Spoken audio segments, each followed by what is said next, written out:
Hey friends, welcome back to DIYs with Sonja. If you love the look of high-end home decor but not the price tag, this is the video for you. Today I'm sharing a mega compilation of DIY high-end home decor, thrifted dupes, and it's packed with decor pieces, furniture flips, and more.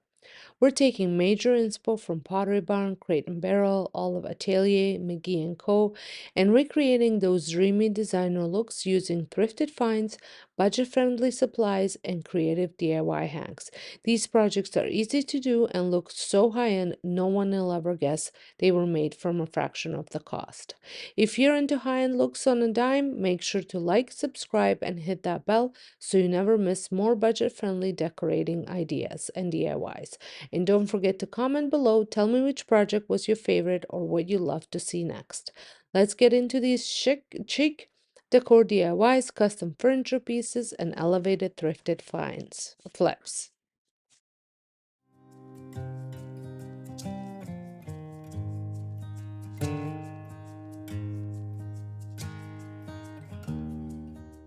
We are kicking things off with a McGee & Co. dupe, and I am recreating their beautiful scalloped marble bowl without the hefty price tag.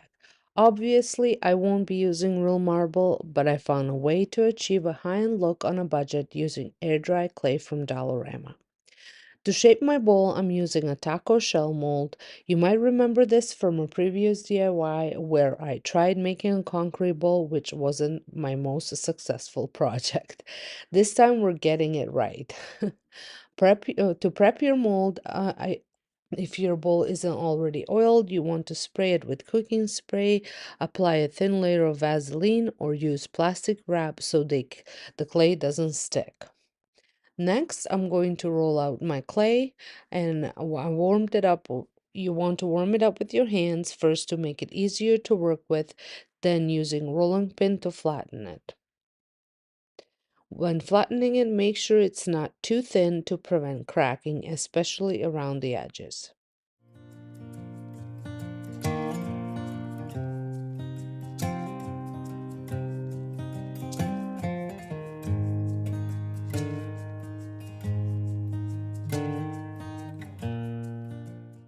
Next, I'm draping the clay over the mold and trimming it to size.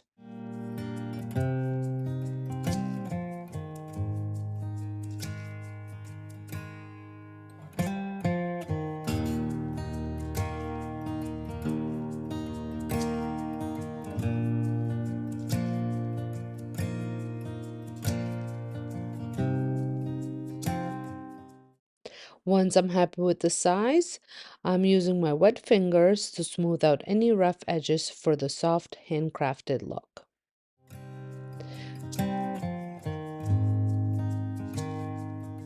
Now, slow drying is the key. To prevent cracking, I'm covering it with a damp tea towel and letting it dry for 48 hours. I removed the tea towel halfway through and took out the mold so the bowl could dry evenly. Once fully dry, my clay bowl had a light gray tone, which looked beautiful, but since I was trying to dupe the marble bowl, I wanted to have a closer look to my inspiration, so I gave it a coat of paint.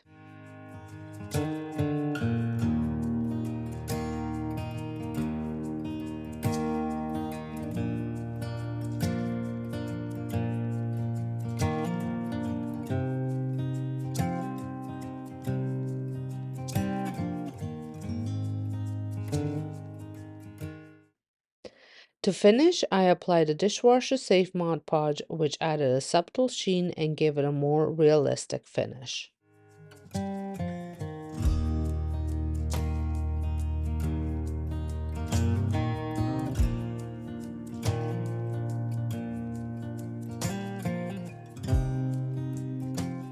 So what do you guys think? Would you try this DIY? Let me know in the comments.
Everything was prepped. I actually just saw this little trick, and I'm just baffled that I haven't thought of this myself. Is I took some aluminum foil and I just covered the tray because I was going to use this tray for several days. I didn't want to have to wash it every single time or run into a chance of it drying out. This way, once you are done painting it, you just remove the tin foil and you have a clean tray underneath it. For painting the fireplace, I'm going to use a small foam roller as well as a small brush. I'm going to do all the big surfaces with a foam roller and then get into all the little crevices with the brush.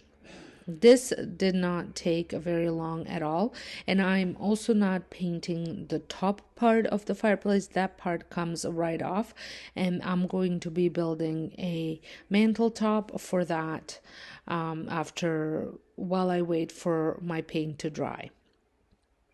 So like I said, this didn't take very long. It took about a coat and a half, I should say probably 2 coats to cover this fireplace.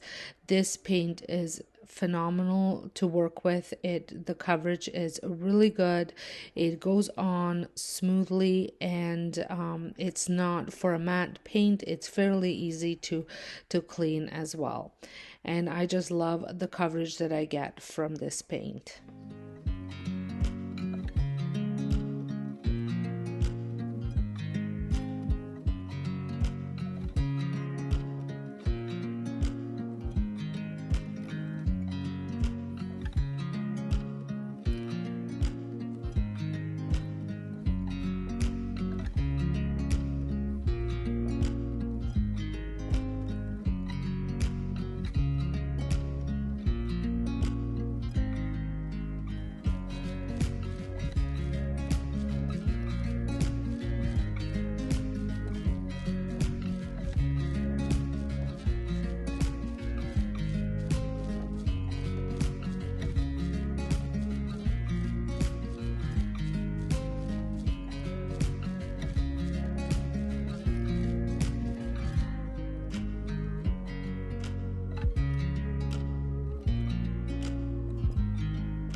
So once I finish up the paint, I move on into the garage.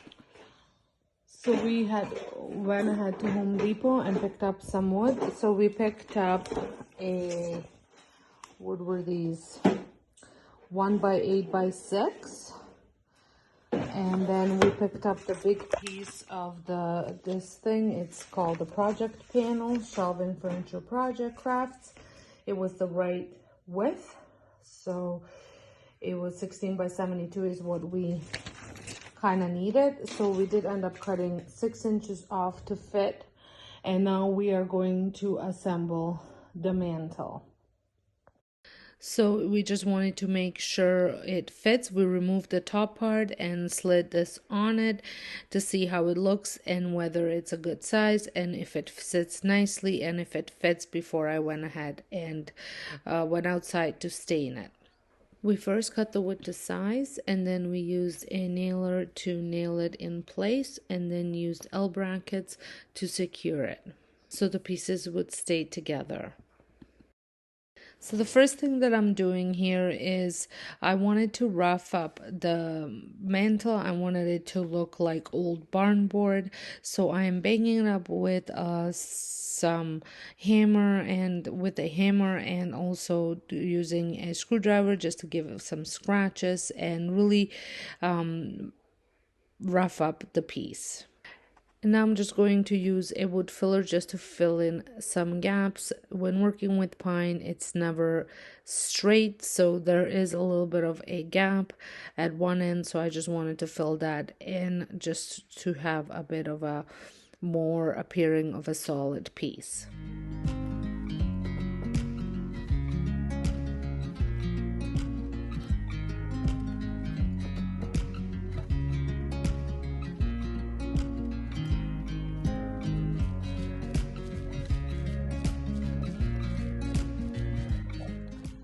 So while I wait for the wood filler to cure, which takes about 15 minutes, I'm going to test out which stain I want to stain this in. I'm going to mix several of them and then go from there.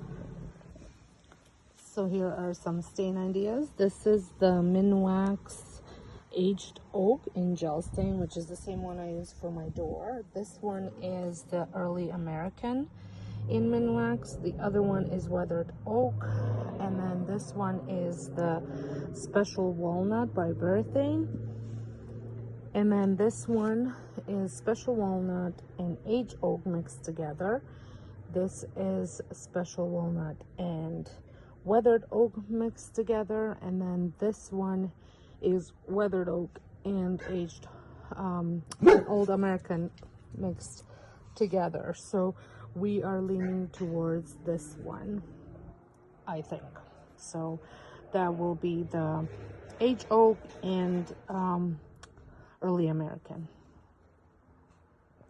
Once the wood filler had cured, I am taking my round sander and sanding it first with the high grit sandpaper, and then I'm going to smooth everything out a little bit with a low grit paper. Now I am also taking the sander with the high grit paper and just creating some dents into the wood so it looks like it appears like it's old. Once I was done sanding, I'm taking some of this mineral spirits and some paper towel just to give it a good clean. You don't want any of the sanding particles to be left on this before you stain and apply a wood conditioner.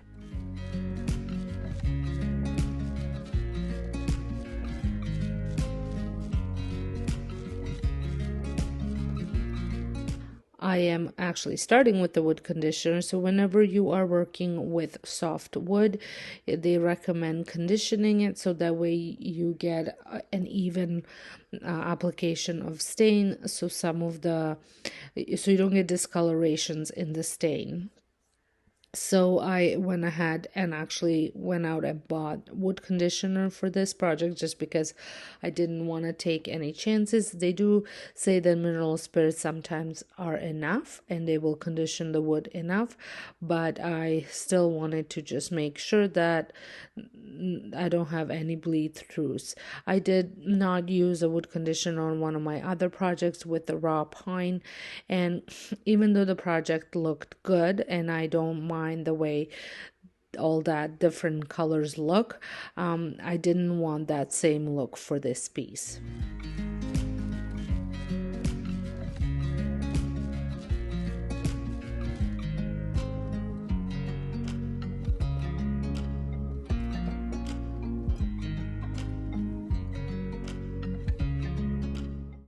While I waited for the wood conditioner to dry, so about half an hour or so, I went ahead and painted the 1x3 trim that I had purchased as well at Home Depot with the same black that I painted the fireplace. And now I took a measuring cup and I measured out equal amounts of the stain, just so that way, in case if I didn't measure out enough, I know exactly how much to put of each.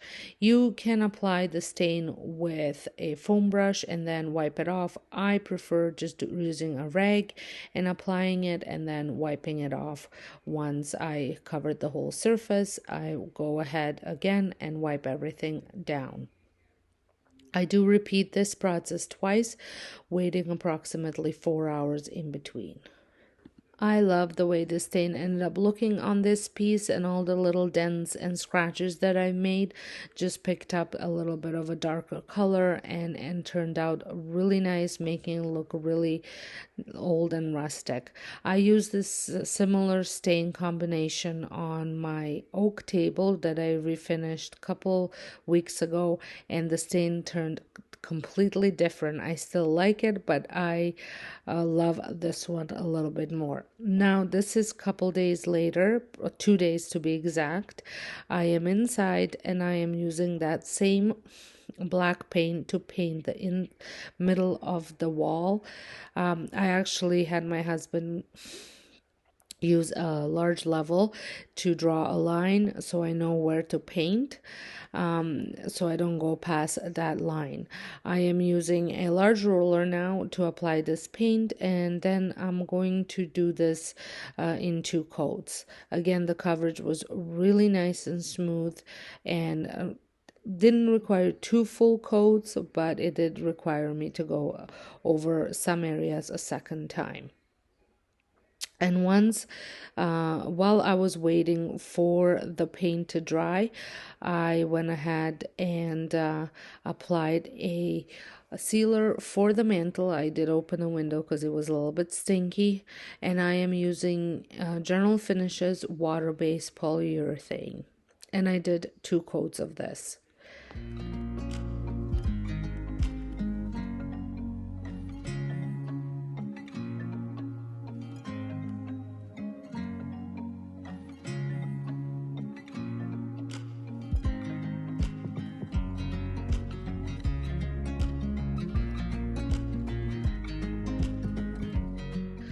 So once everything was nice and dry, the mantle and the wall, we ended up using that 1x3 trim to create a frame around the painted surface. So the top part sits on the two sidebars, and we used a nailer to nail everything to the wall.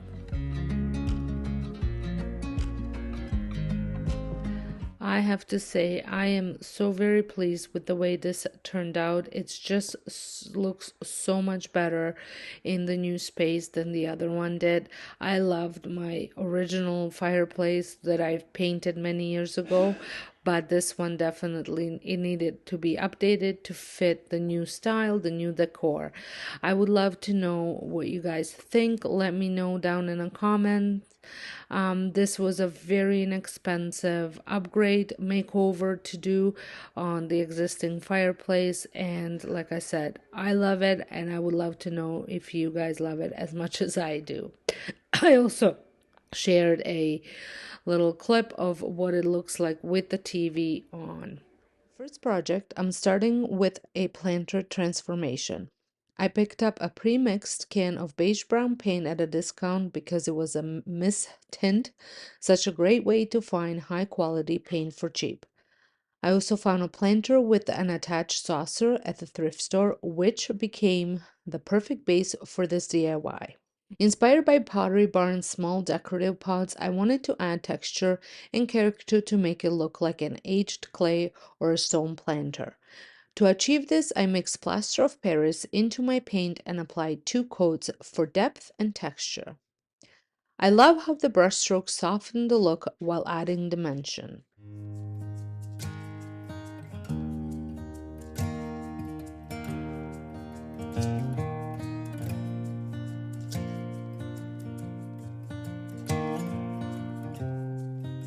I plan to use this for fresh basil since I cook with it multiple times a week. Since I also painted the inside, I'll keep the plant in its original container for food safety. If you try this, you can also use terracotta pots and paint them along with their saucers. This DIY proves you don't have to spend a lot to get the high-end look you love.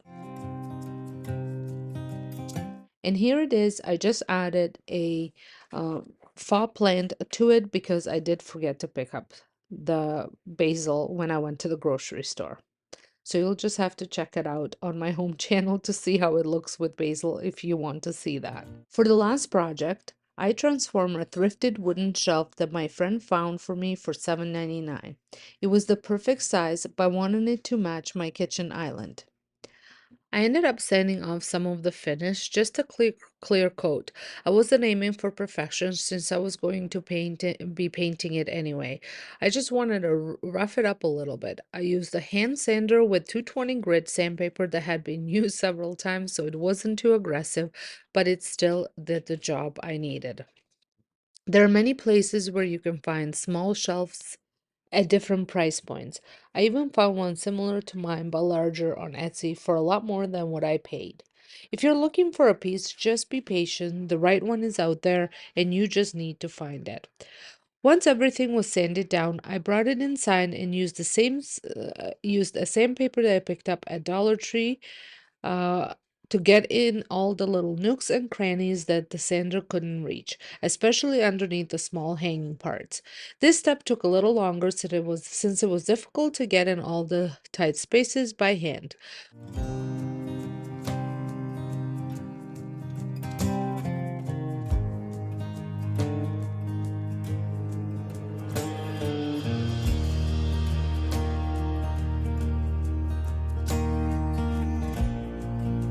Once I was done, I wiped everything down with a damp paper towel. Once prepped, I mixed up my beige brown paint.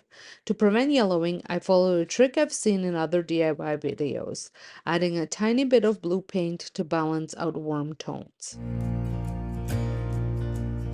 I applied the paint with a sponge brush, wiping off excess with a lint-free rag to create a soft, natural finish.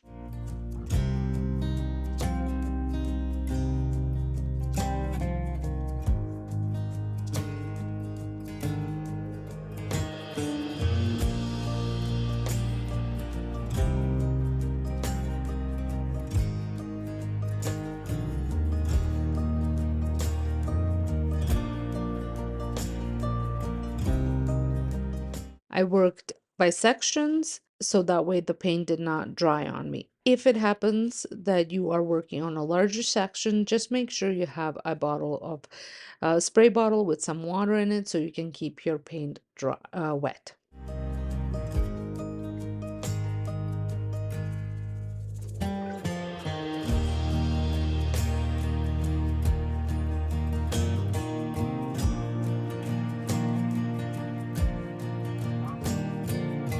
Once I completed that and the shelf dried, which didn't take long at all, I took some of my Annie Sloan antiquing wax in dark and applied it with a brush.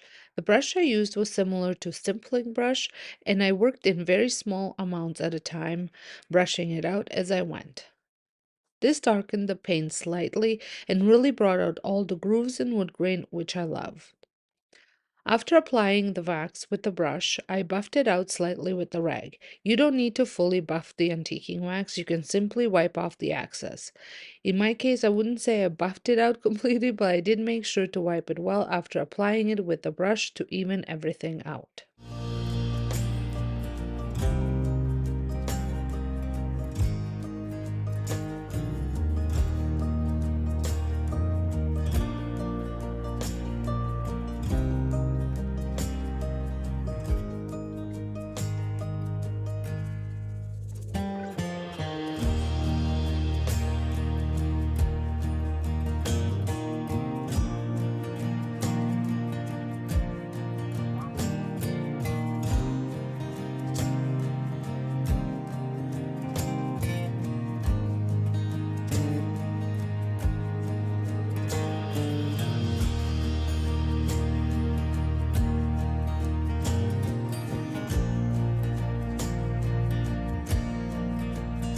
Initially, it looked slightly greenish, but as it dried, it settled into a warm, rich tone that matched my island perfectly. Here is how the shelf looks now, and you can see some of the pieces I already added to it. I think it turned out absolutely beautiful and matches my island perfectly, just the way I envisioned it. It's a great addition to this little space which had been sitting empty and was really bothering me. Now, not only does it add a decorative touch, but it also brings in some functionality. The first project that I'm going to be creating, I have a tremendous savings here for you. I did pick up this vase for $5, but this is not the item that I'm going to be duping. Over on Pottery Barn, I had found this vase, this look actually, the vase with hydrangea bundle, and the hydrangea bundles here is $70. But I really love this whole look, and that's what I'm going to be recreating. So as you can see, my vase was a little bit taller and a little bit thinner, but I think I can achieve that same look. Now for the hydrangea flowers, I did get mine out of the garden, and if you let your hydrangeas dry in a vase, they will get that dusty green look to them. a little bit, and they do last for quite a while just sitting in a vase with no water or anything like that. But I did look over on Amazon, as well as I've seen a couple of the one Temu had a few for a lot less than just than $70. I think the most expensive one was on Amazon Canada for about a 40, but you get a much larger bundle. So look around your garden. You might find the fall foliage that you like, and it looks really nice in your vase. So to get this vase painted, I am going to be, so as you saw, I mixed white and creamy color paint. This is chalk paint, so it's a lot thicker. I was going to add flour to it to make it even more thicker, but my cream colored old ochre chalk paint was pretty dry, so it was actually quite thick, as you can see. The reason why I mixed the two colors is because the old ochre was too yellowish, and the white was too bright. So I just wanted to kind of tone down the brightness of the white. So that's why I mixed them. And I am applying a fairly thick layer because I want that thickness to show in the vase. So I forgot to mention that I will leave the links to the Amazon hydrangeas that I found in the description box, in case if you wanted to venture out and get some for yourself. Also Dollarama, if you're located in Canada, I've seen hydrangea flowers there as well. I've never seen them at Dollar Tree, but definitely at Dollarama. At Michael's store, I did not see that color, although I do know that my mother-in-law had gotten herself some hydrangeas like that a while back, so it's worth looking into it. I was just checking on the website. I think making over vases is one of the most affordable ways to add those look for less high-end dupes to your decor, because they tend to be a lot cheaper at thrift stores, and usually you can find the style of them like the high-end stores have them, and with a little bit of paint you can achieve that high-end look. So right now I am just trying to blend, so there's none of the brush strokes are showing, and I'm just using a crafter sponge to do that. Since I like to show you everything, I will show you this step as well, but I do find that this did not really add much to the vase. I wanted to just darken the certain spots just a little bit, but I didn't want to go too much with this brown, because I feel like it has a bit of a purplish tinge to it. So I went really lightly just to dab on, but you can completely skip this step if you wanted to, and just move on to the next step. And the next step is optional as well. If you want, you can just leave it at this point, or you can go and get some dirt and get dirty. My camera ran out of space, my card, so I had to resort to my phone. So here we are. So all I take is before the vase completely dries, I just add some dirt to it, sprinkle it. You want this to be, for this particular project, you want the dirt to be dry. I've done projects where the dirt is wet and then it just kind of paints everything, but then you can't sprinkle it on, and the vase has to be dry. So I let this dry completely, and then once it's dried completely, I take a brush and I just brush the dirt off and kind of try and blend it in a little bit. And that's it. And now I went out to my garden and clipped some hydrangeas, added them to my vase, and here it is on my shelf. I think it turned out so nice, and I think it's a pretty close dupe for the one at Pottery Barn, and for a lot less. The last piece that I'm going to be working on is this pot, and I got this last year during the thrift store's garden center in spring when they opened it, and they had this, and my intentions were to put some lavender in it. However, never got around to doing it last summer, and it's been sitting on my shelf. And I absolutely love the little detail that it has on top and on the bottom. And I really wanted to kind of bring that out a little bit more than what it was showing here. Originally, I was going to do something different with it. Then I was going to leave it as is because it wasn't a bad color, but it was just when I tried using it in my decor, I couldn't make it work with anything that was in my house. So off on a shelf we went until I figured out what I was going to make with it.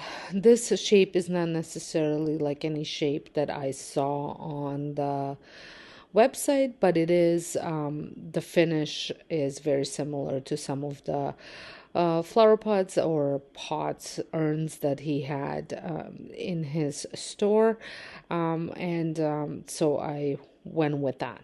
Now, right now at on the website, you can't actually see any of the products because I guess they open it up at shopping at certain times. So I just searched up shopping videos on YouTube and or Instagram. Anybody that had tagged the product, I would search it up. So that's how I came across some of the items that had given me the inspiration. So as you can see, I am painting this again with that same beige paint. I did use the paint that I painted the first DIY with, and I just added, so there was some flour in it, and I added a little bit more paint, so it wasn't as thick as the bowl, but it was still had a little bit of texture to it. And it's just nice when I go in with the next paint, it will pick up some of that texture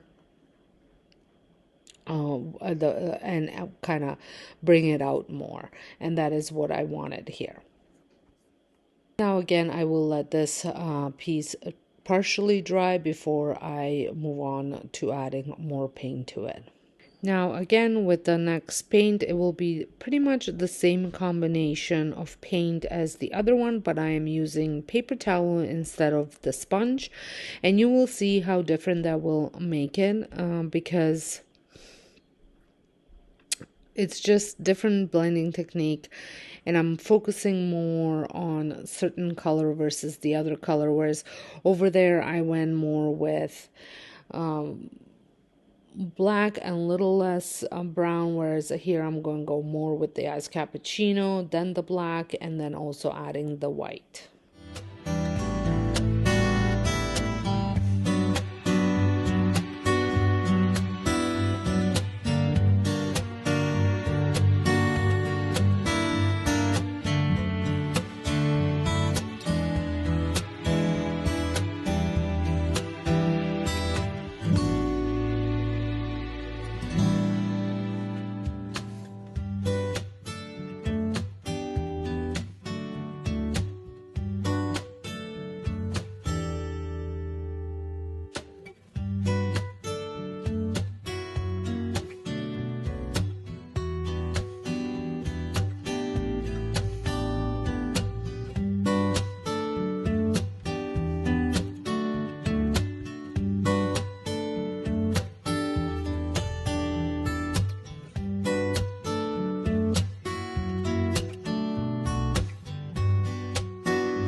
I did use the brush, as you saw, to get into all the little crevices, and I'm also adding a little bit of black in just some spots where maybe the paint didn't completely cover everything, and it just adds a little bit of dimension, I guess, to it. And I love the way this turned out. I love all the paint combinations on there. Like I said, again, blend, blend, blend. And paper towel is a great tool to use for that. And let me show you how I styled it. I got this tree on Amazon, and it came with a really kind of a cheap pot, and I just elevated the look with a little bit of moss and this new pot.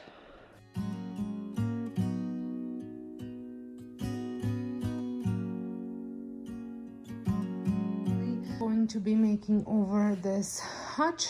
I had picked this up a while back at a antique barn. I did share that haul video at the time.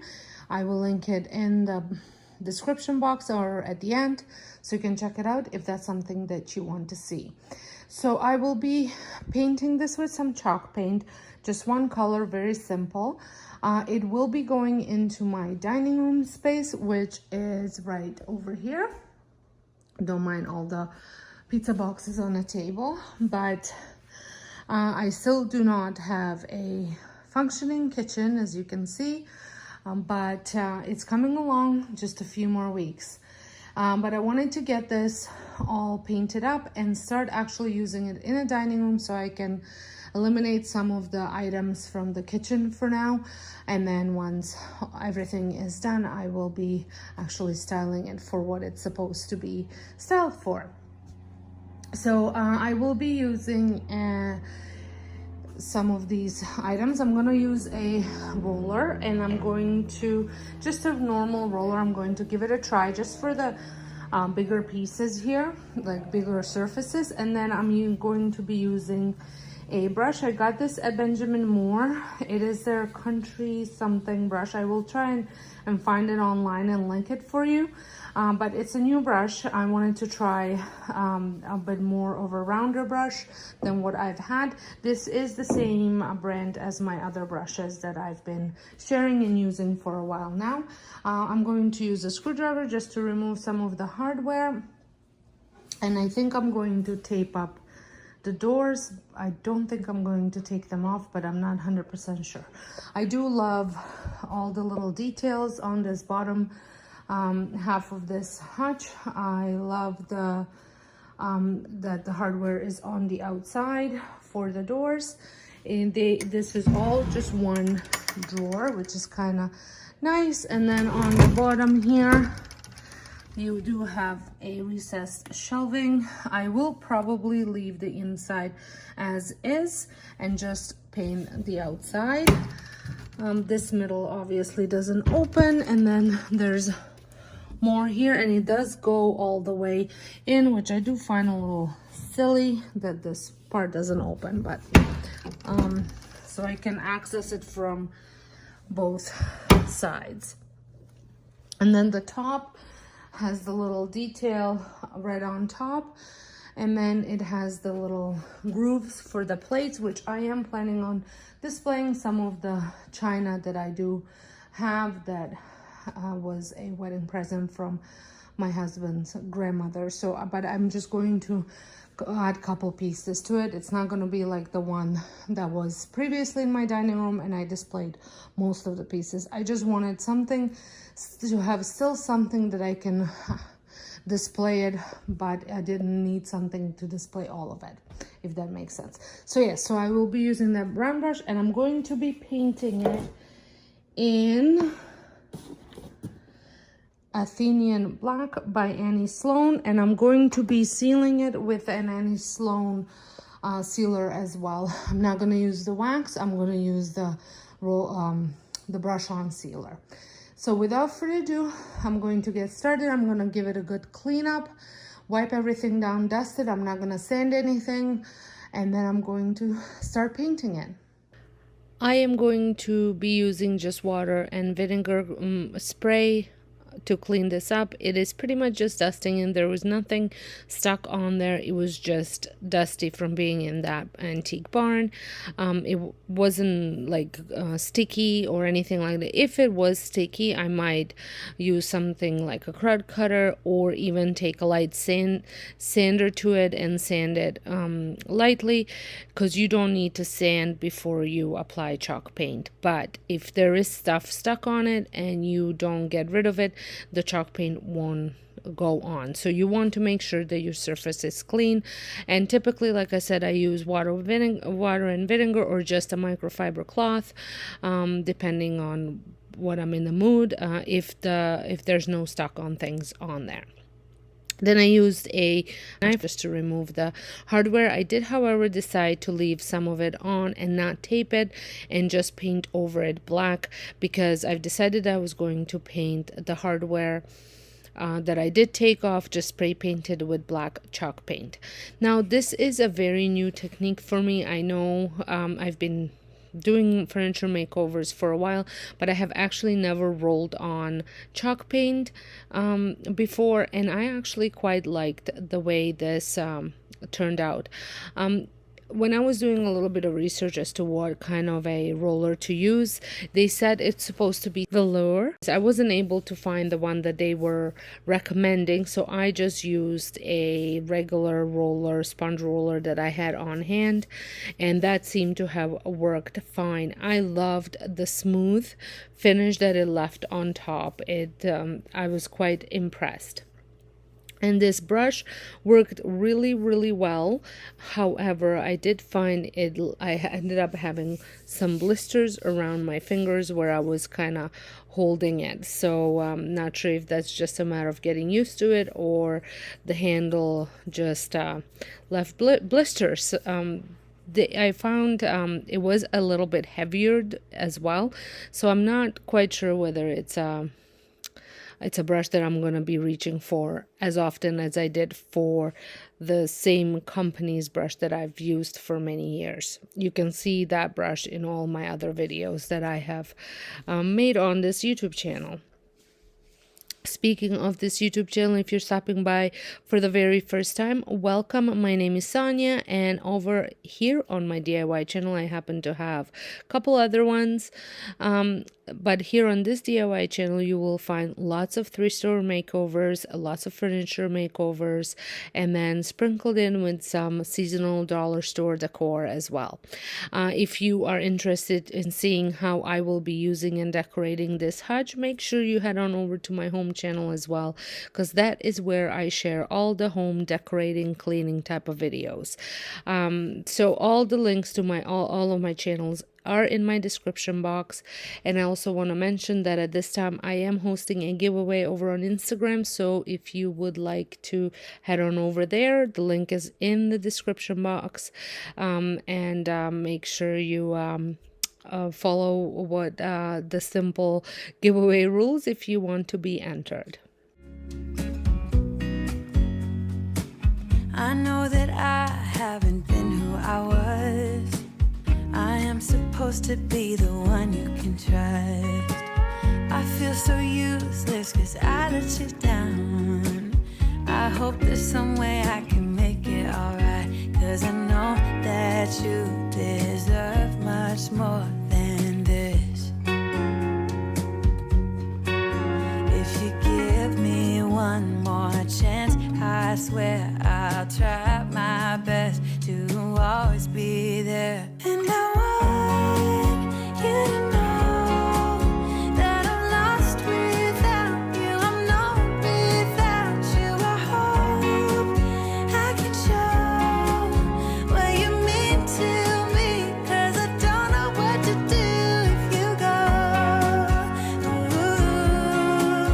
Ooh, I just don't know what to do if you go.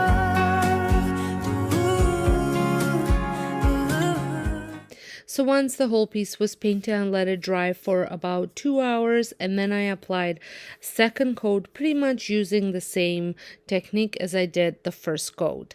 I always find that with black type of like a darker paint, I've used dark blue, I've used dark brown, the graphite, this is Athenian black. I think they also have black. I always have to add another coat. With white, not so much, but with the darker colors, I do find I have to do that.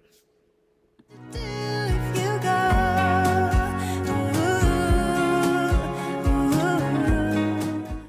So once the bottom piece was finished, I moved on to the top piece, and again I rolled on all the larger surface areas. I painted it with the roller, and then all the little nooks and crannies and the detailing, I used a brush. I actually ended up getting even a smaller brush just to get into the little squares, because I was finding with the bigger brush it was leaving a lot of paint behind and causing a little bit of drips.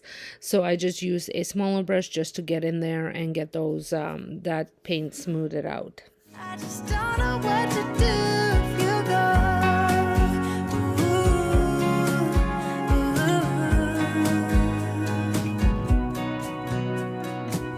I've been so selfish and made you believe that you're not. So at the beginning of the video, I showed you a little glimpse of what's been going on in my home. If you would like to see more of that, make sure you head on over to my home channel, because I do share all the updates for the reno there. But I have been working really hard on making over a lot of my furniture pieces to fit with the style that I am going for now. So those videos will be coming your way shortly, as well as a couple other home DIY projects that I've been working on. You're all I need. I take you places that you've never been. I would give. So both pieces are finished now. Well, the whole piece is finished. This one still needs a bit more time to dry, but that one is completely dry. So I'm going to seal it with Annie Sloan chalk paint lacquer. It's like matte wax, kind of same protection, but you use a sponge brush to put it on. So it's essentially like the same way as any other top coat that you would use on when you stain furniture or things like that. So I'm going to apply it. Usually I just do one coat. This is not going to be overly used, so I am not too concerned. But if you wish to get a good amount of coats on, you should probably do one or two coats, just to be on the safe side. So here's the piece with the varnish on. It needs some time to dry, and while it's drying, I'm gonna head on outside and spray paint some of those handles that I have taken off. So I'm using the Bear Chalk decorative paint in black and in classic black, I think that's what it's called. And I just spray paint all the screws as well as all the handles with it, so it matches somewhat the paint that's already on the china cabinet.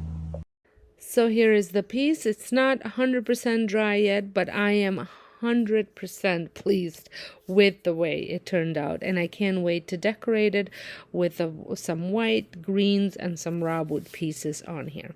Well, I hope you had enjoyed this video, and if you did, please give it a thumbs up. Don't forget to hit that subscribe button if you're not subscribed. Leave me a comment down below. Let me know if you had enjoyed it, if you liked it as much as I did, and I can't wait to see you all in my next video. And I want to just say there are more coming your way, so please make sure that bell notification is on so you don't miss these uploads. The world, if you let me try again, yeah, just give me one more chance. I swear I'll try my best to always be there. And I want you to know that I'm lost without you. I'm starting today's DIY project with this thrifted vase. I've had it for a while. It originally came from HomeSense, but I found it secondhand and used it in my decor. However, my style has evolved and I'm no longer drawn to this look. So I wanted to give it a completely new life, inspired by the Olive Atelier paper-mâché vase. What I love most about is this piece is the texture and the age look. My vase is slightly different in shape and size, but I knew I could achieve a similar aesthetic. To start, I already had the perfect base since this vase had a ribbed design. To create the texture, I mixed white paint with baking soda. Here's a pro tip. Before painting, apply a layer of Mod Podge or lightly sand the surface to help the paint adhere better. I skipped this step and the paint was sliding off in some areas, making the process longer. If you want a stronger base, using chalk paint and adding extra baking soda will also help.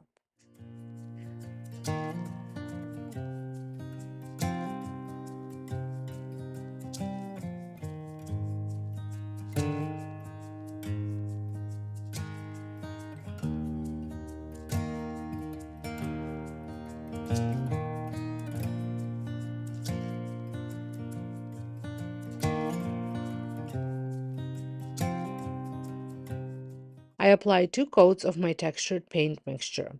Once the base coat was dry, I went back in with a second layer of white paint mixed with baking soda as well as some beige paint, applying it generously with a brush.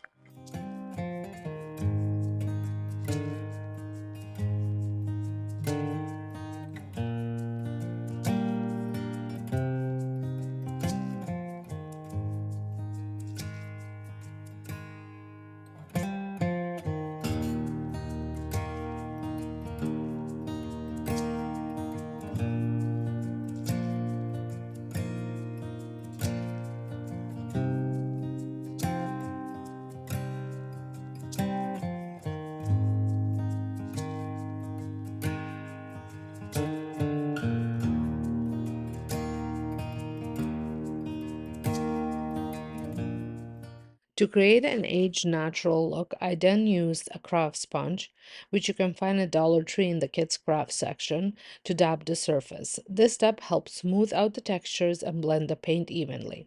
I wanted a slightly distressed look, so I allowed some of the original silver finish to peek through, creating a vintage effect. If you prefer a more uniform finish, keep blending until you achieve your desired look.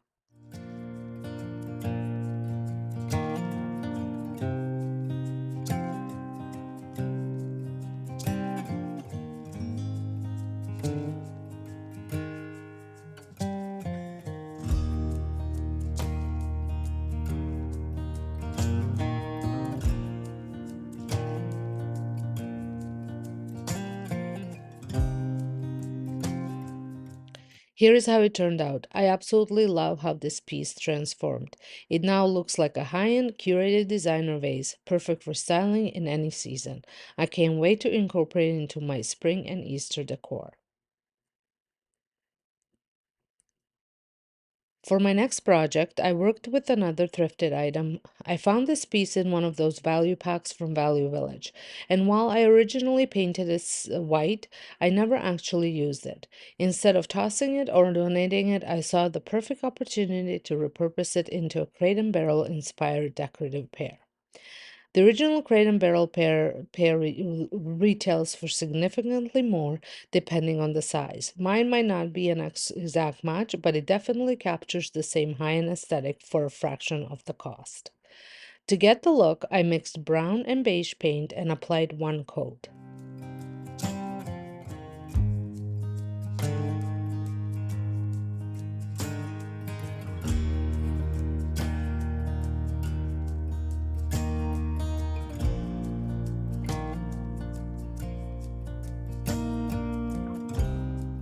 While the paint was still wet, I sprinkled flour over the surface to create a matte aged effect. Unfortunately, I forgot to hit record during this step, but it's super simple. Just take some flour and lightly dust it over the surface while the paint is tacky. Next, I painted the stem and leaf black. The original crate and barrel version doesn't have a leaf, so if you want it to look identical, you can clip it off.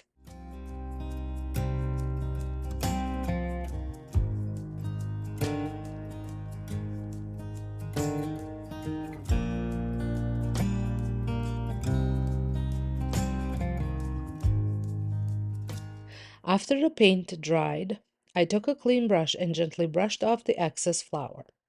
Be careful at this stage, I smudged some of the black paint, so I had to go back in and touch it up with more flour and paint.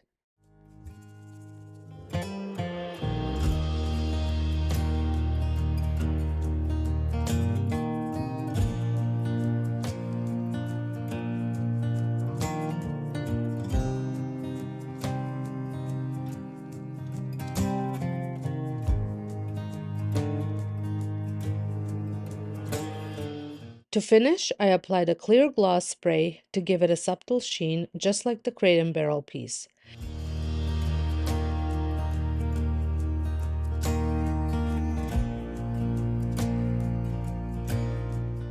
Here's how it turned out. It looks so high-end, and now I have a stylish decorative accent to use throughout my home.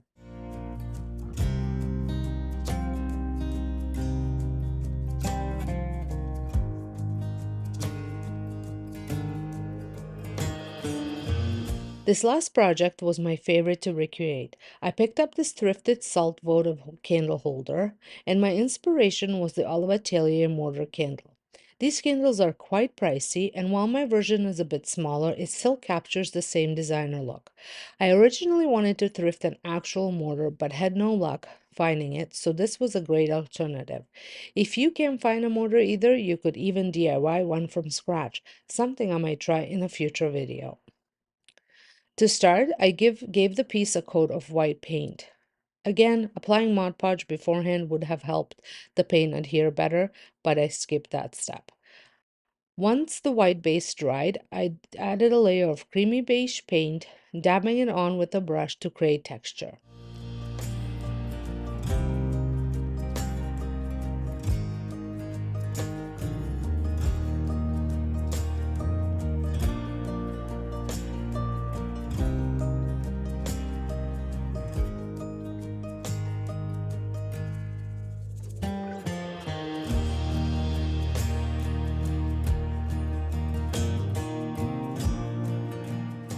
To add dimension, I used a touch of black paint, applying it sparingly in the crevices and blending it out to avoid a grayish tone. I also went back in with beige paint to soften any harsh areas until I achieved the desired aged stone-like effect.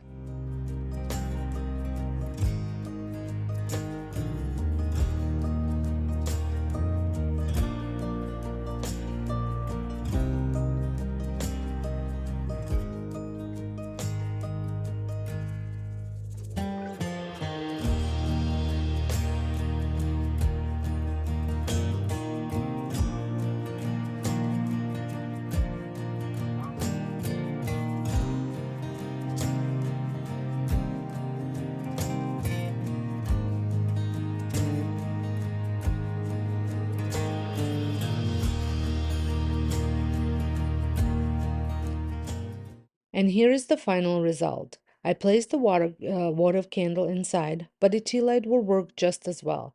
It has that beautiful concrete-inspired look, adding a vintage touch to any space. I think this would also be perfect for outdoor decor with citronella candles. For my first DIY, starting off with a fun little thrifted find that I picked up a while back. This unique taco shell bowl, I actually grabbed a set of two during one of my thrifting trips, and they've already made an appearance in few of my past DIY projects. But this time I thought it deserved a proper glow up, so I decided to give it a fresh makeover using some beautiful metallic gold spray paint. I had two partially used cans on hand, so this project was also a great way to use those up. The inspiration for this bowl makeover came from a piece I saw from Studio McGee Threshold Collection at Target.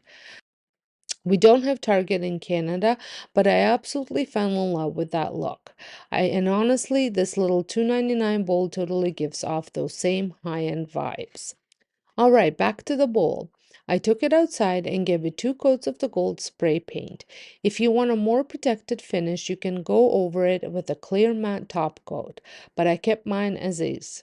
I styled it with few moss-covered rope eggs for Easter, and it's currently sitting on my coffee table.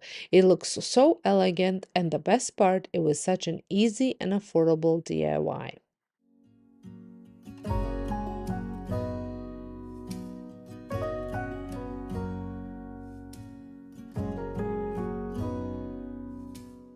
Now for my second project. This one was a little more involved, but still very budget friendly. I used the vase I had thrifted and made over a while back. These kinds of vases are super common at thrift stores. I see them all the time. I decided to give mine a more organic, rustic look by adding a handle and wrapping it in a natural rattan finish. For the handle, I used a large paper clip that I bent into shape. I created two little L tabs at the ends, so I glued it securely onto the vase. If you're trying this at home, I recommend using some painter's tape to hold the handle in place while the glue sets. It makes the process so much easier and keeps everything stable while it dries.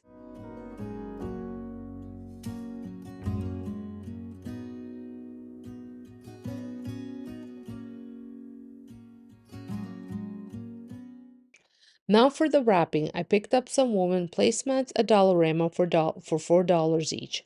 I had three, but only ended up using one. These placemats unravel beautifully once you snip the threads that hold them together.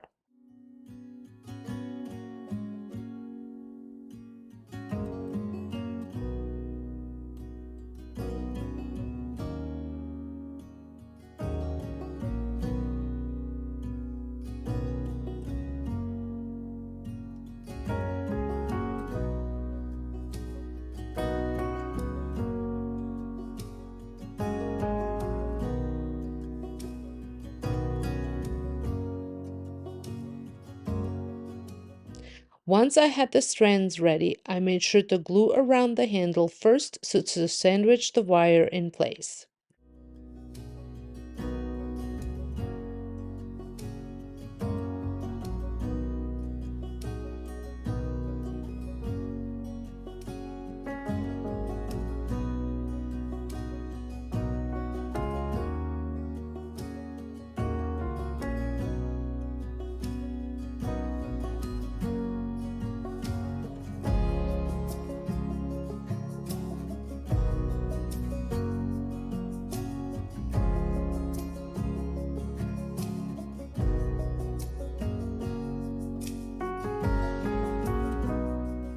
I began wrapping from bottom of the vase, gluing in few key spots to keep everything secure.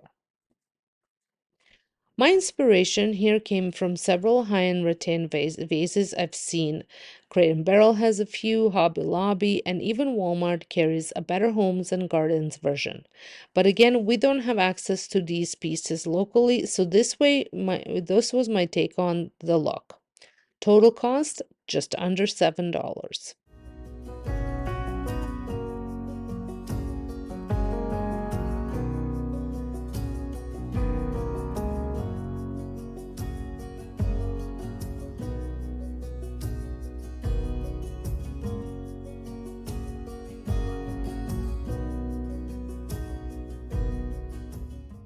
Quick personal moment here. I had a gallbladder attack last week and I genuinely thought I wasn't going to make it through the night. The pain was unreal. It lasted for about 10 hours and thankfully hasn't returned, but I do have an ultrasound booked just to check things out. If you've ever experienced something like this, I love to hear your story in the comments. It really helps to know we're not alone when stuff like this happens.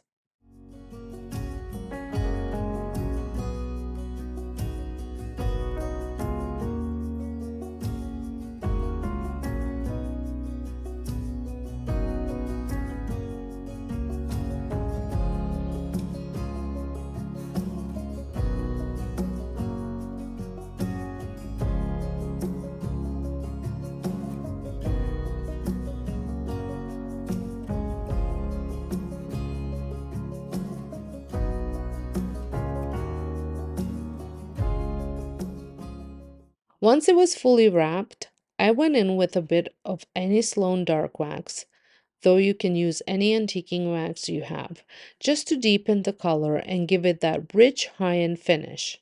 A lot of people actually do this even with store-bought rattan vases since the color can be a little too light. I gave it a bit of a trim off camera too, just to clean up any flyaways.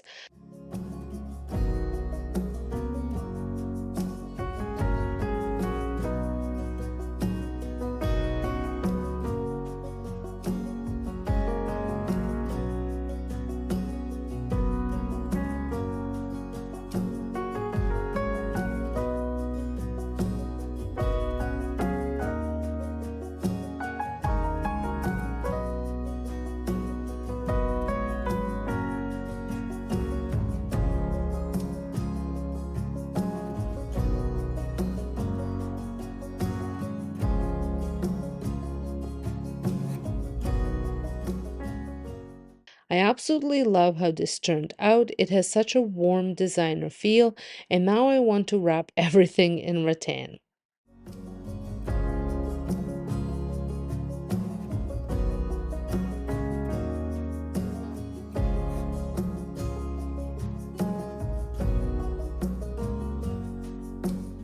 Now for my favorite DIY of the day, a thrifted vase transformation. My friend was out thrifting and sent me a picture of this huge vase for only $17.99. Of course, I had to have it. I loved the shape and texture, but the color wasn't quite right. I debated different finishes, textured, concrete look, or even baking soda paint, but after searching for inspiration, I noticed black vases from Maggie & Co., Crate and Barrel, and Pottery Barn came popping up. So that's what I went with. I used Rust-Oleum chalk paint in charcoal, which isn't a true black but more of a deep graphite gray. It took 2 coats for full coverage. Because the vase was glossy, I recommend using a primer beforehand or lightly sanding the surface for better adhesion. I didn't do this and it made the next step a little tricky.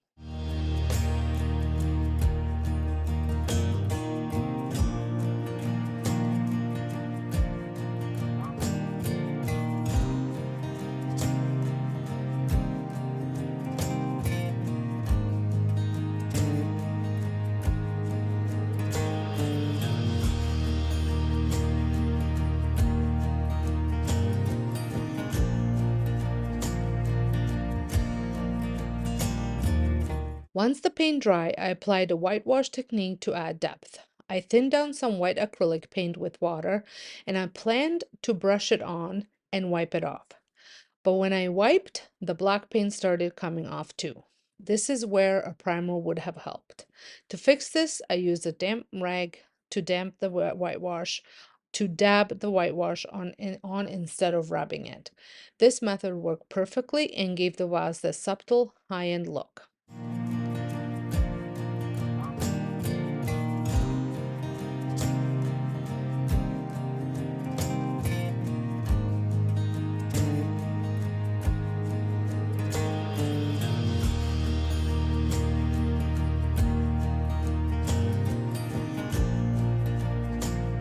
I highly recommend sealing it with a spray sealer so the paint doesn't rub off over time. I absolutely love how the piece turned out. I have a few black vases in my collection, but this one is a new favorite.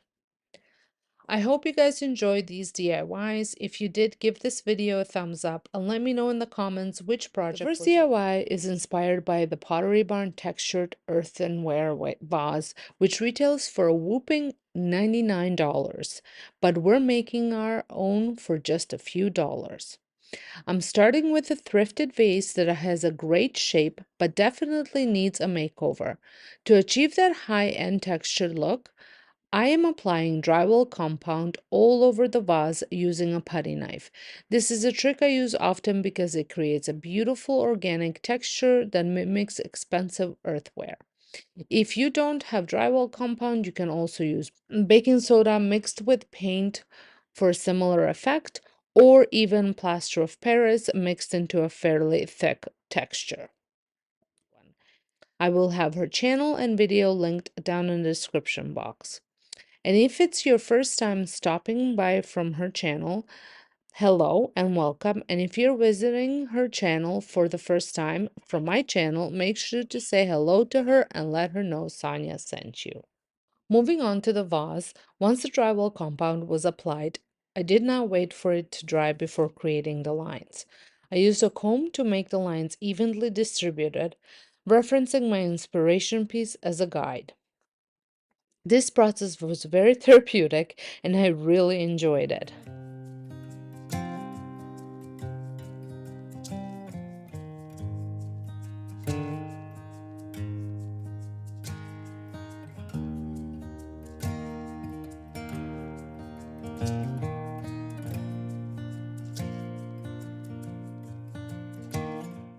Once it dried for about 24 hours, I sanded down any rough peaks using sandpaper from Dollar Tree.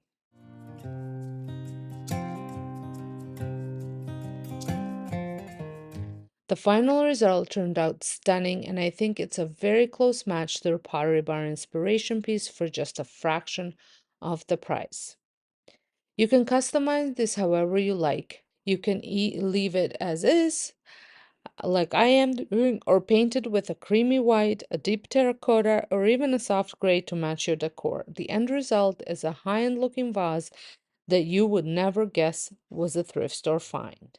Wicker rattan and woven decor pieces are some of my favorite things to look for at thrift stores because they're so much more affordable than buying new. Most high-end stores charge a fortune for these, but thrift stores usually have a great selection. If you don't love the original color, don't worry, you can easily update it with gel stain, watered down paint, chalk paint, or even wax. For my piece, I'm using a combination of dark wax and white wax to deepen the tone while still letting the natural woven texture shine through. So the next piece that I'm working on is this thrifted tray, which I got for just $2.99. It was the perfect shape and I loved the design, but the color was a little too yellow for my taste. I'm not sure if you can see it on camera, but I wanted to give it a slightly different look. I recently picked up this rattan style bunny from HomeSense and I love the warm natural tone of it. This was the color I wanted to replicate on the tray.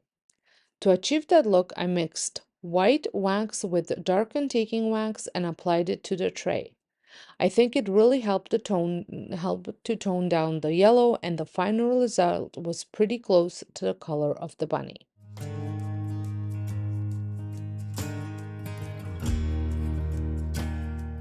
Like I said, trays like these can be so expensive in stores, so I always keep an eye out for them at thrift stores. This one was actually picked up for me by Sandra. She was out thrifting, sending me pictures, and I grabbed it for me. Sometimes having a personal shopper really comes in handy, and I'm so grateful for Sandra. One thing to note about using wax, it does take some time to cure. Right after applying it, the tray felt a little sticky, and the more I handled it, the more wax rubbed off. But after about 24 hours, it was completely fine. I used the rag to wipe off some of the excess wax and then reapplied a little bit more in certain areas to get that perfect finish.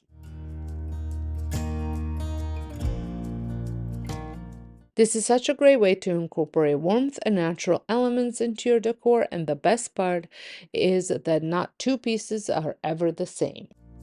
Okay, so let's kick things off with a project that's going to totally elevate your space.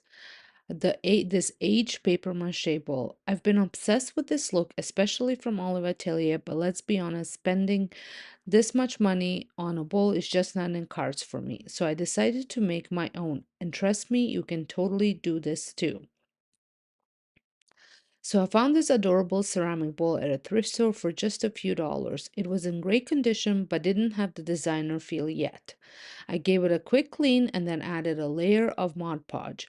This step will help the plaster adhere better and give it that smooth, seamless texture that you see in high-end pieces.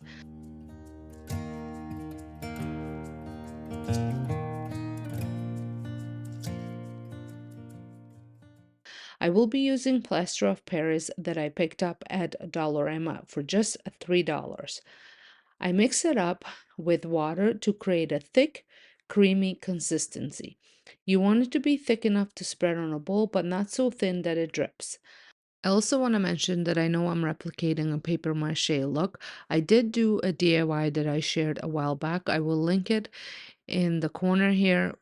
That was actual paper mache. I just wanted this time to use a different material, but that it gives me almost the same kind of look. So this is why I'm using plaster of Paris this time.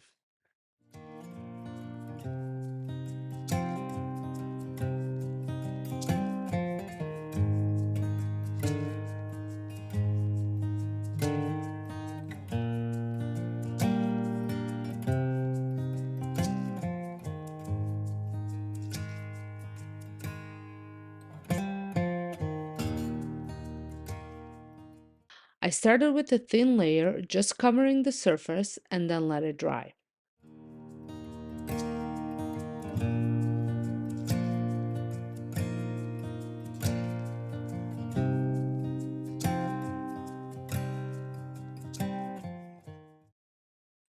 Once it dried, I went in for a second coat, this time adding some texture by using a spatula. I made sure to leave little peaks and valleys for a realistic organic look.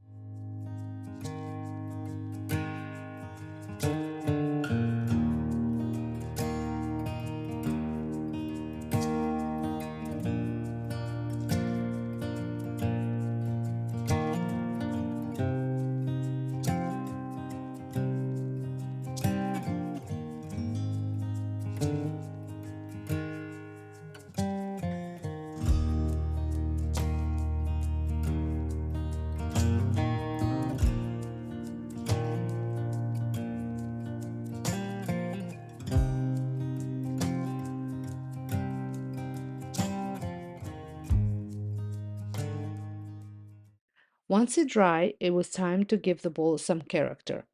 Once it was completely dry, I grabbed my chalk paint. I used a soft natural tone that's warm but doesn't scream trying too hard. I painted it all over and let it dry.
After the paint dried, I used some dirt. Yep, dirt. I rubbed it on textured areas to give the bowl a more aged, authentic look. If you're not into dirt, you can always use dark wax or even coffee grounds, anything that gives a deep vintage feel.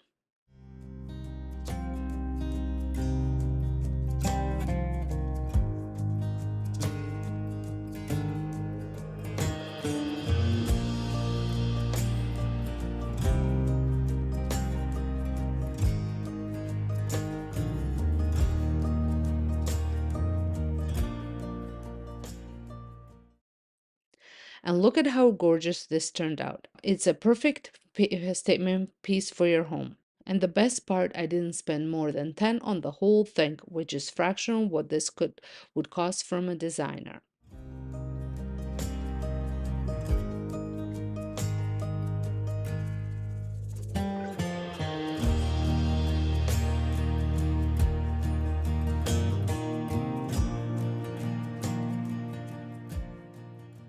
I've been wanting a lamp like this for such a long time, but every time I looked at the price, it just wasn't happening. I couldn't find one that was decently priced, so I thought, why not make one myself?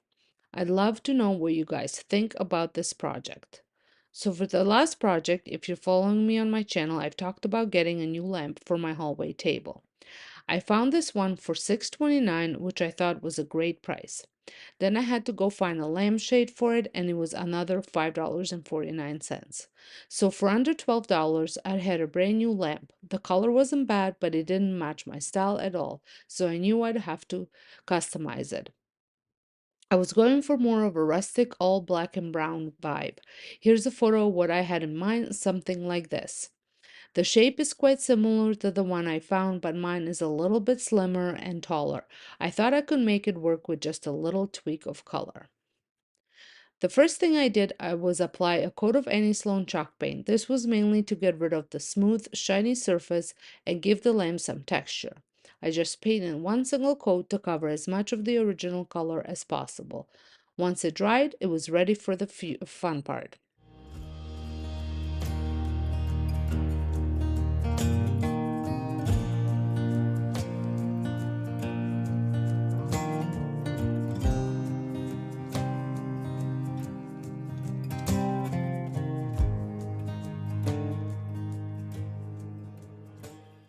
I had several colors ready to go. I used a warm beige, a deep brown, which I think was called deep brown, cinnamon brown, and a touch of black to blend everything in. I started with the brown color first and then applied the other brown, then the black, and finished with the beige. I really love I really took my time applying each color and blending it with paper towel. I find the paper towel gives the best texture and look, better than sponge or those little craft sponge in my opinion. This step is definitely personal and a bit of a process, but it's totally worth it. I just dabbed, mixed, and blended until I got the exact look I was going for. It's all about creating layers and depth.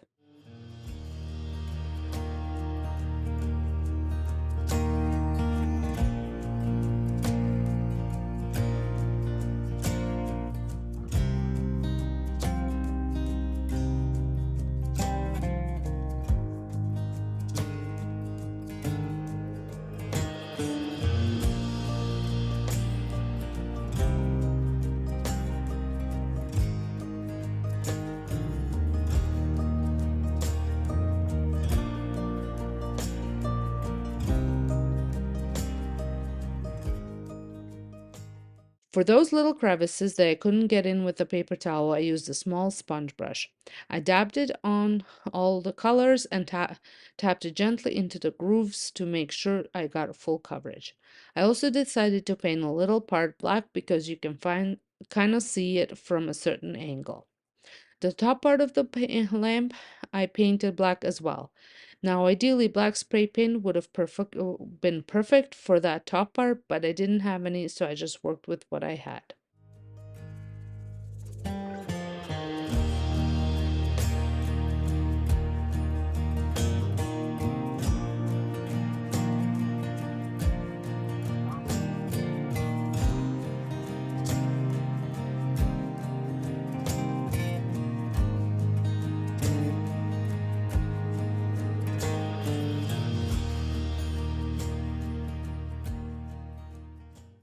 And here it is. It's now sitting proudly on my entryway table. I absolutely love how it turned out. It has this curated high-end look that makes the whole table feel more put together. For under $12, I know now I have a lamp that fits my style perfectly. What do you guys think? I am so happy with the result. Starting today's DIYs with the wicker tray that I picked up thrifting just this past weekend for only $3. Honestly, it was one of those finds where you know it has potential even though the color isn't quite right. I love the design and style, but I just couldn't see it fitting into my home without a little update. As I was brainstorming ideas, I came across a similar tray online at Maggie & Co. priced at $39. I loved the color they used, but knew it would be a challenge to recreate. While searching for more inspiration, I found some baskets on the same website with the shade that I absolutely loved, so I went for that instead. To achieve the look, I used creamy acrylic paint mixed with a touch of brown and a bit of water. I applied it using a wet paper towel, which allowed me to create soft blended strokes.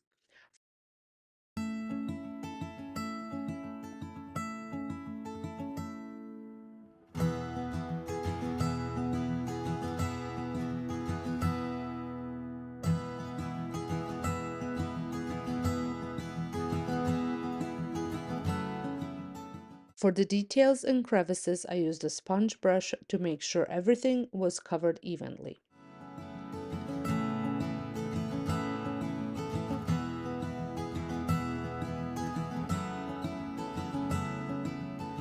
I repeated the same process on the back and I just love how it turned out.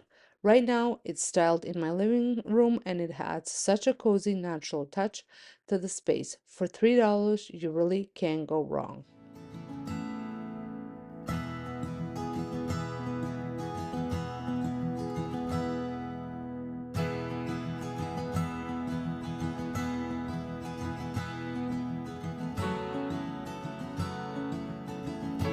I worked on a vase I found for $5 at the thrift store.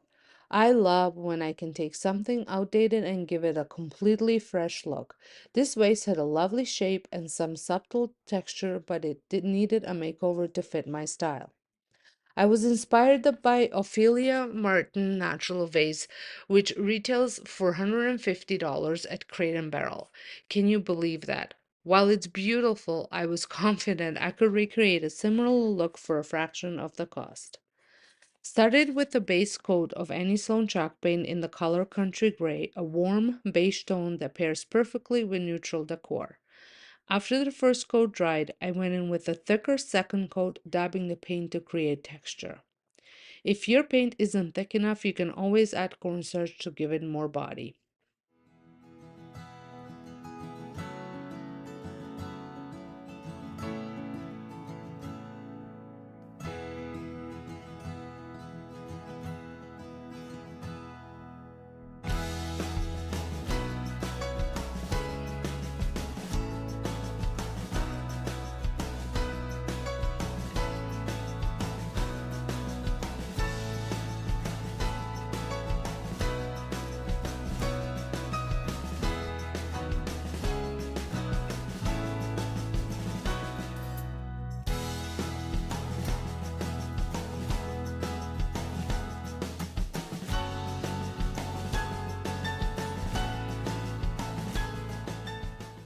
Once that layer dried, I blended brown and beige paints using a damp sponge, softly adding color to random spots for a natural age effect. I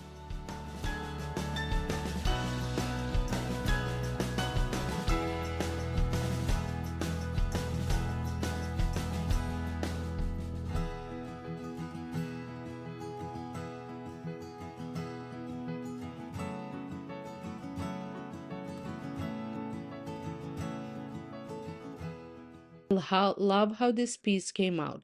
It's now sitting on my tray and it gives such a high-end feel, exactly what I was going for. Plus, I saved so much money.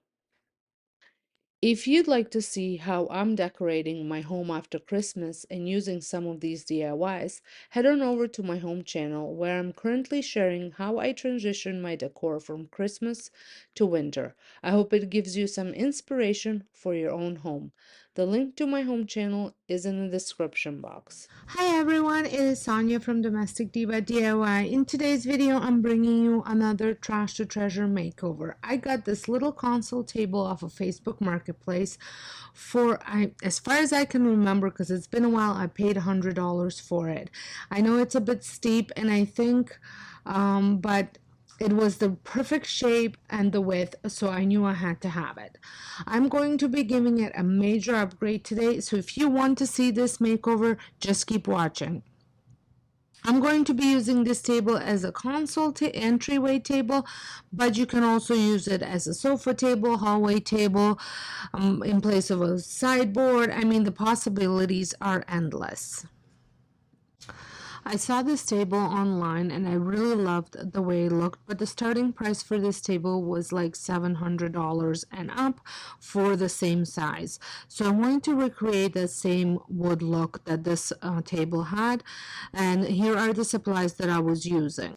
I'm going to be using all any Sloan paints and waxes. I'm going to start with old ochre, and then I'm going to do a wash with graphite. I'm going to do 2 parts water, 1 part paint, depending on how dark you want it. That's how much water you add. So the darker it is, less water you add. I'm also going to use dark wax, and I'm going to finish it off with clear wax. And here are all the different brushes that I'm going to be using to apply the paints and the waxes. So I'm going to start off by cleaning the piece. You want it to be free of any sticky stuff or any anything that can prevent the paint from sticking on it. I'm just using a wet cloth that I wetted with water because there weren't any sticky stuff on it, but if there were, I would probably wash it with either a degreasing soap or some sort of a degreasing type of cleaner. And then if you are using a soap and water or any other type of chemical or anything to take stuff off, you want to wash that off as well, so that way you don't have the residue from that on there. Once I was finished cleaning it up, I did go ahead and remove the little handles, the little knobs. These weren't actual drawers, they just looked like drawers.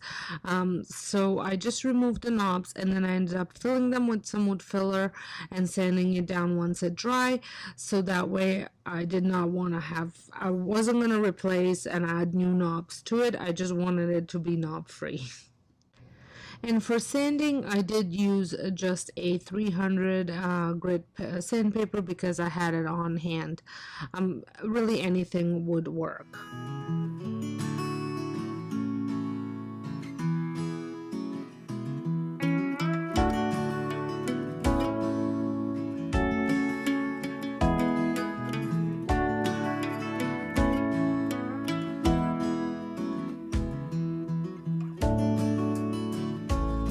Once everything was all nicely sanded, I did proceed to painting the whole piece with a solid coat of any Sloan Old Ochre.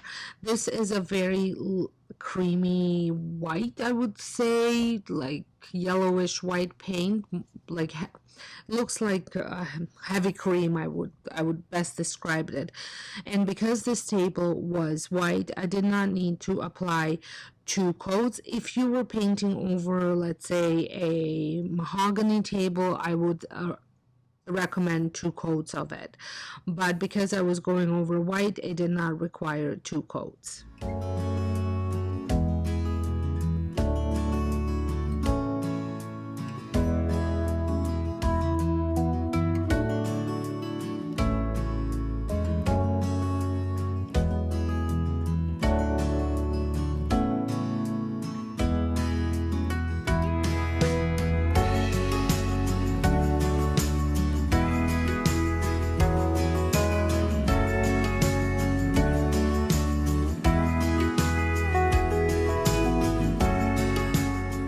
Once the old ochre had fully dried, now I'm going to make my wash.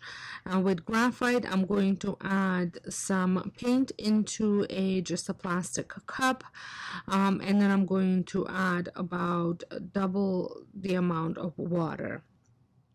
So 2-to-1 ratio. And then I'm going to use my rounded brush to apply this wash. As you can see, it's quite runny, so you definitely want to have something underneath the table to protect your floor. And this is such a great technique to do because it kind of accents all the little nooks and crannies that the table has. The top didn't have as many, but the spindle legs and around the little drawers there was lots of detailed, and this just made it look kind of accentuated it. I'm moving in the same direction, and then I'm going to be using a lint-free rag to wipe it off. And again, the more you apply, the more it's gonna show. You just want to make sure that you are wiping it off and waiting for it to dry completely between the coats.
So as you can see here, I didn't go overly heavy with graphite, but I did enough so it shows through and it kind of accents all those little cuts and grooves and all that stuff.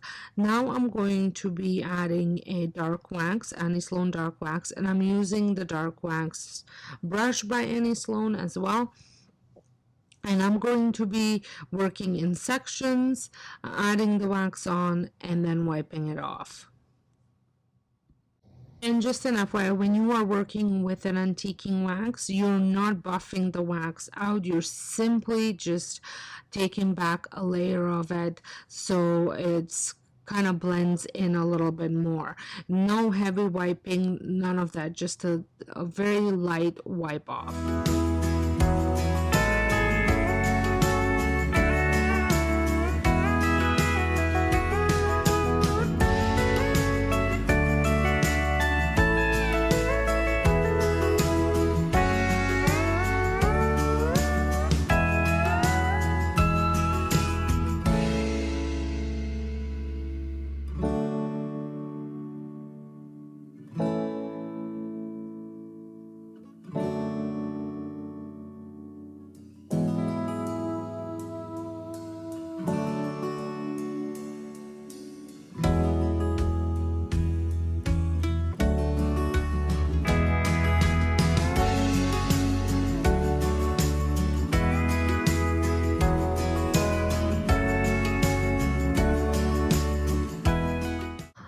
Applying this dark wax gave me exactly the look that I was going for.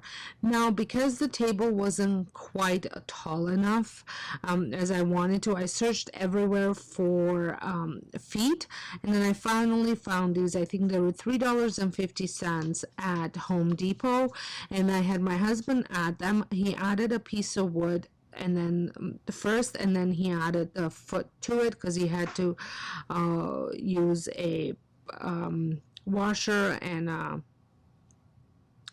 so he had to drill it inside of it and use a washer and a nut to attach the leg. So that's why he added the wood first. So I added 6 legs to it, and then I went ahead and sanded the pieces of wood just to smooth out the edges, and I am using an 80 grit sandpaper, and then I'm going to use the exact same technique to paint the feet as I did for the rest of the piece of furniture, where I go with ochre first, then with the wash, and then I went ahead with the wax.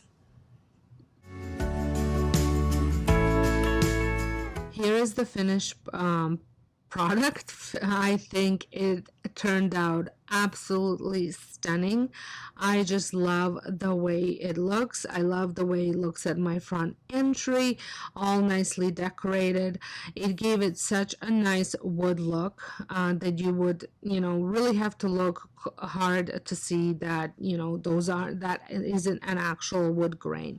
For the last DIY, I've been so excited to recreate this for a while now. I've been searching for vintage salt and pepper mills, but I couldn't find any in secondhand stores, thrift shops, or even antique stores. Online, they're quite pricey. On Amazon, they're over $200. So when I came across 2 of these at thrift store for just $5.99 for both, I knew I had to give them a makeover to achieve the vintage-inspired look I wanted. I took inspiration from a tray I recently purchased, which had this beautiful aged gold finish, and I decided to recreate that look on the mills. I started by spray painting them fully in metallic gold for a base. After that dried, I began layering on different shades of gold, soft gold, yellow gold, and a touch of black, using a craft sponge and a brush. However, I quickly realized that the surface was too slippery and the paint wasn't blending the way I wanted it.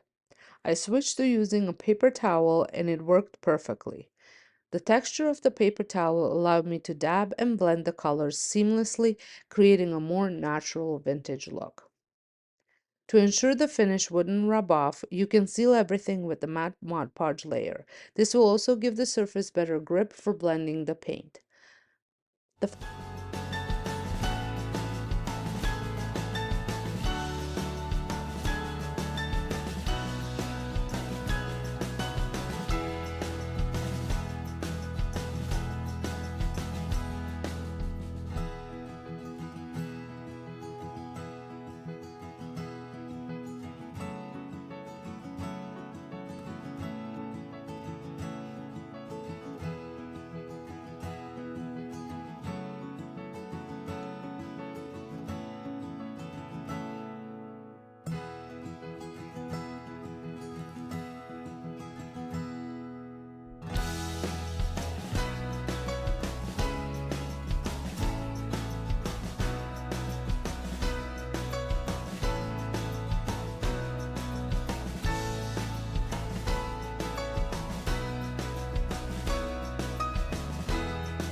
Final result, these salt and pepper mills turned out beautiful and match my kitchen decor exactly how I envisioned it.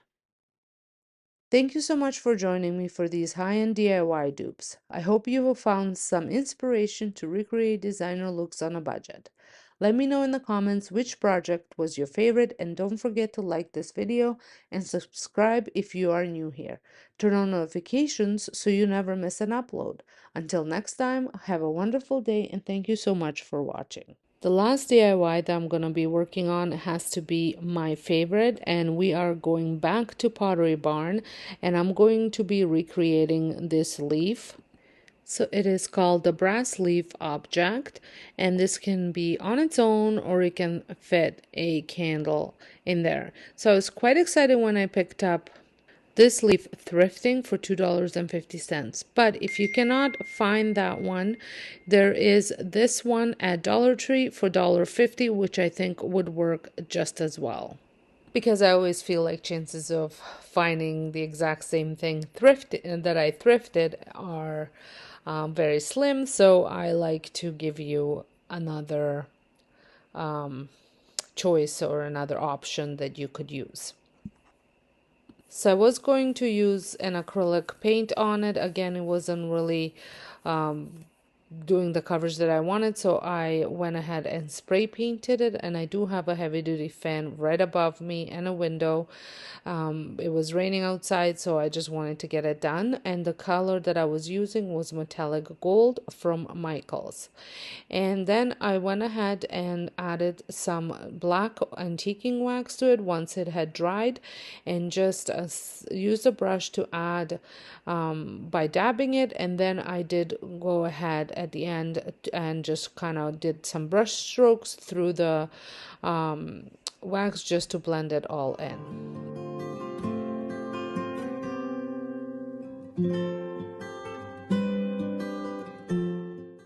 I absolutely love with the way it turned out. I think it's going to look fabulous with my fall decor. And like I said, this is definitely one of my favorites. And as you can see, the color and everything looks pretty close. I know the shape is a little bit different, but I think it gives you the same idea.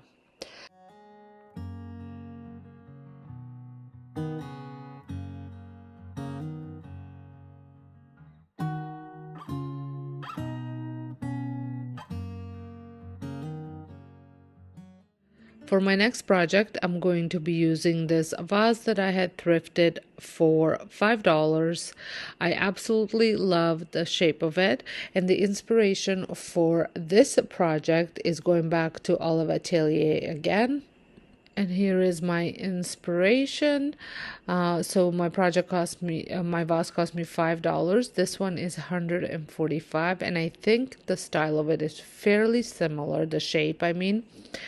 And I'm going to be using almost the same paints that I used previously, just because I kind of want to keep the same color palette for my vases, so that way I can pair them nicely together. So this pot is called Indo Pot Ringed, and on their website is $145. So mine, I am at, like I said, $5 plus some paint. Oh, and I'm also going to use a piece of rope that I'm going to be attaching with the hot glue gun, just to give it that ribbed effect that the other vase has. Now, the nautical rope that I had was fairly thick, and I didn't want it that thick, but the other rope that I had was a little too thin, so I took the nautical rope apart and used just one of the strands. Like I said, I'm using a hot glue gun to glue this on. And I'm not looking for perfection as far as the height goes. I think it did end up looking a little bit wonky, but that's okay. It's the imperfections that make these vases look absolutely stunning. So once it was all glued on and cured, which took no time at all, I took the same beige paint and I was going to put it on. Now, being that this is a clear vase, glass vase, the chalk paint alone wasn't enough, so I do end up mixing it with the flour just to get a bit of more of a almost like a plaster texture, so that way when I'm going to be applying it, it will be very, very thick and chunky, which is what I was going for.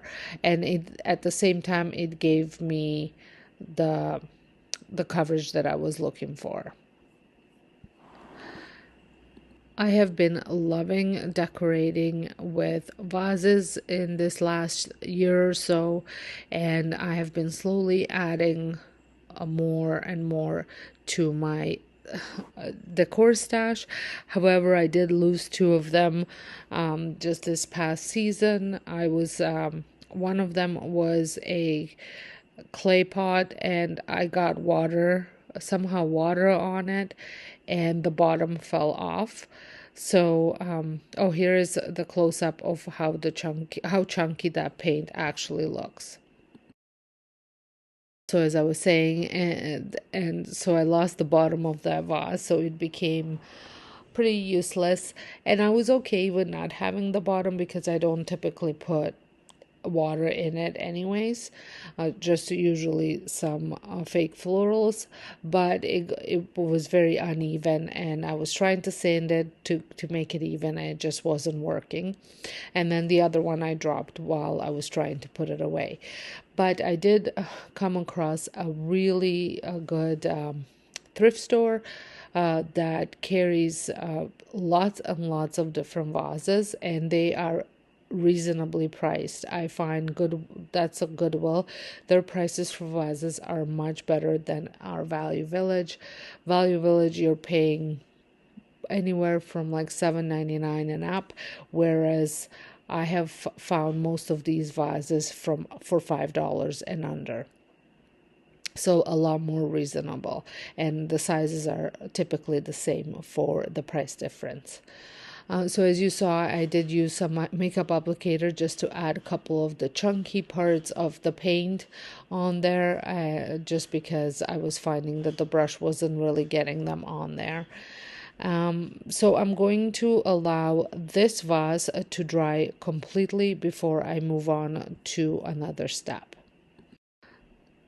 So for my next step, I'm using thick black paint. I have thickened this black paint with a little bit of flour, and I just had it left over from a different project, so I was just dabbing that on, and I'm dabbing it on with a crafter's sponge that I have wetted, and then I'm going back into the same base coat paint and blending it in.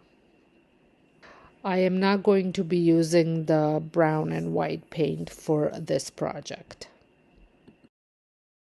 I am also not covering the whole vase with the sponging technique. I am just doing it at random spots. That way it will make it a little bit different than the other one, and it'll give me the effect that I'm looking for comparing to the inspiration piece, but it will still be very well matched with the other vase when I'm decorating. And here is how it turned out. I am obsessed with it. I absolutely love all the texture on it, and the fact that you can't even tell that that's an actual rope that's glued on there. And I love how it paired well with the little hay that's in there, the wheat. I keep calling it hay.